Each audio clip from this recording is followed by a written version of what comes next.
नमस्कार, मैं स्वप्निल और आप the news launcher Uttar Pradesh Uttarakhand देख रहे हैं। क्या योगी जी के मंत्री और भारतीय जनता पार्टी के तमाम नेता वो खुद को अदालतों से भी ऊपर मानते हैं? ऐसा ही एक मामला योगी सरकार में एक मंत्री महोदय के मामले में नजर आया। जी हां, उन्होंने लगातार अदालत की अनदेखी करी। अदालत कहती रही, आइए कटघरे में खड़े हो जाइए, आइए अपने बयान दर्ज करवा दीजिए, आइए आपके ऊपर आरोप लगा है भाई साहब और मामला आजकल का नहीं 2013 का है। लेकिन मंत्री जी की अपनी खनक, अपनी सनक, अपनी हनक।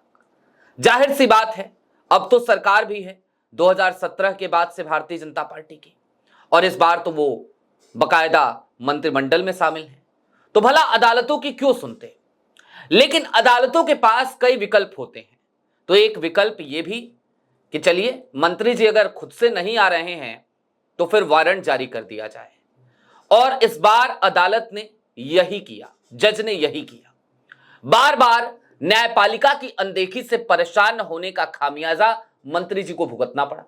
हुआ ये कि गैर जमानती वारंट जारी कर दिया गया, अगली तारीख दे दी गई, अगली तारीख 1 नवंबर की, और सीधे तौर पर जज साहब ने कह दिया कि साहब आना तो पड़ेगा, कटघरे में खड़ा होना तो पड़ेगा।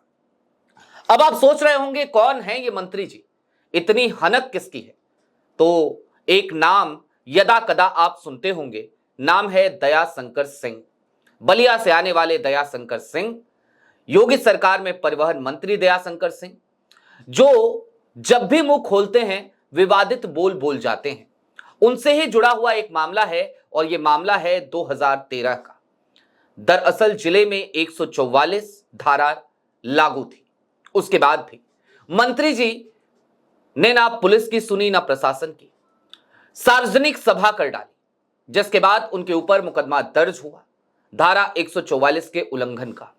इसी मामले में दयाशंकर सिंह के खिलाफ मुकदमा चल रहा है बलिया की एक निचली अदालत में। और आज की तारीख में जब उन्हें वहां पर व्यक्तिगत तौर पर पेश होना था तो उन्होंने पेश होने से ऐसा लग रहा है जैसे इनकार कर दिया, पहुंचे ही नहीं।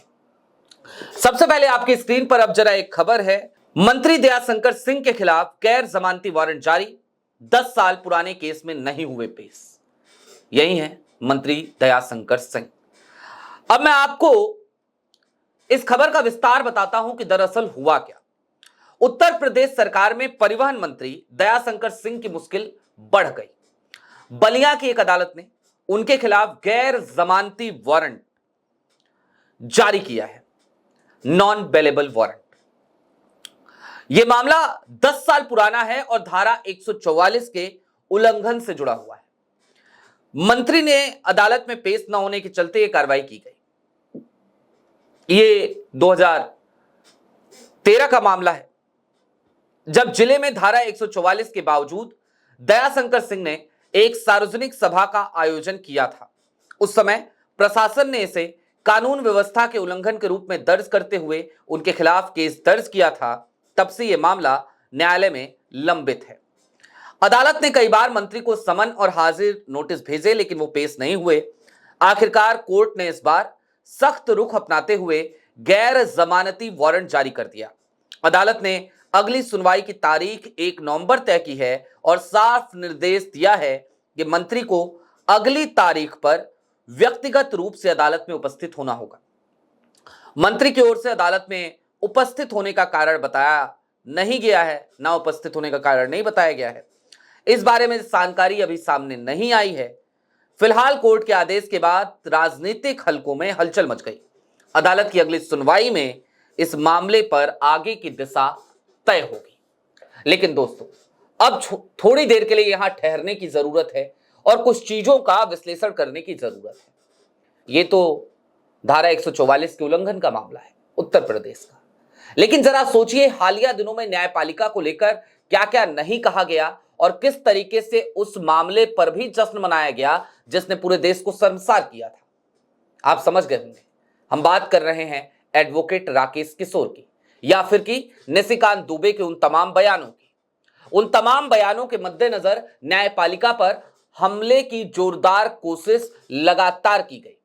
जब राकेश किशोर ने भी जूता फेंकने की कोशिश करी, उसके बाद से उसे हीरो बनाने की कोशिश की गई। भारतीय जनता पार्टी के तमाम नेता वो उसकी तारीफ में कसीदे पढ़ते नजर आए, उसकी वाहवाही करते नजर आए।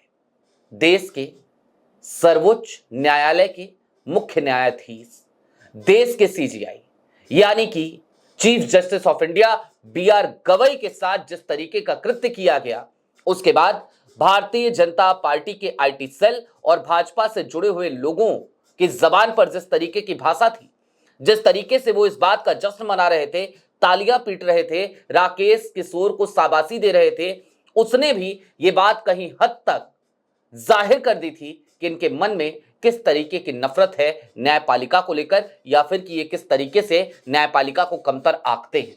और जब बड़ी बड़ी कुर्सी पर बैठे हुए लोग, ऊंची ऊंची कुर्सी पर बैठे हुए लोग और पूरा का पूरा उन लोगों का इकोसिस्टम ही न्यायपालिका को ठेंगे पर रखकर चलने की कवायद में जुटा हो, लगा हो, तो फिर दयाशंकर सिंह के हौसले क्यों नहीं बुलंद होंगे। दयाशंकर सिंह के हौसले भी उसी तरीके से बुलंद है और दयाशंकर सिंह बार बार अदालत की नाफरमानी कर रहे हैं। लेकिन गैर जमानती वारंट जब जारी हो गया है तो जाहिर सी बात है उनके पास एक ही विकल्प है, या तो हाई कोर्ट जाएं, जा करके इस गैर जमानती वारंट को रुकवाएं, या फिर कि 1 नवंबर की तारीख को व्यक्तिगत तौर पर पेश हो जाए। देखना दिलचस्प होगा कि दयाशंकर सिंह कौन सा कदम उठाते हैं। लेकिन इस एक खबर ने आज की तारीख में यह जरूर बता दिया कि भले ही आज की तारीख में तमाम ऊपरी अदालतें लोगों को निराश करती हों, लेकिन न्यायपालिका में अभी भी ऐसे जजों की कोई कमी नहीं है, भले ही वो निचली अदालत में काम कर रहे हों, जो ये नहीं देखते कि सामने वाला कौन है, उसकी हनक कितनी है, सत्ता में उसकी पहुंच और उसकी पकड़ कितनी है, वो कितने वोटों से जीत कर आया है। उन्हें बस एक चीज दिखाई देती है और वो ये कि एक न्याय का तराजू है, उस तराजू में इस समाज का हर व्यक्ति बराबर है। बहरहाल आपकी क्या राय है हमें कमेंट बॉक्स में जरूर बताइएगा। अभी के लिए दीजिए इजाजत। ऐसे ही तमाम अपडेट्स, तमाम डेवलपमेंट्स के लिए जुड़े रहिए the news launcher Uttar Pradesh Uttarakhand के साथ। बहुत शुक्रिया।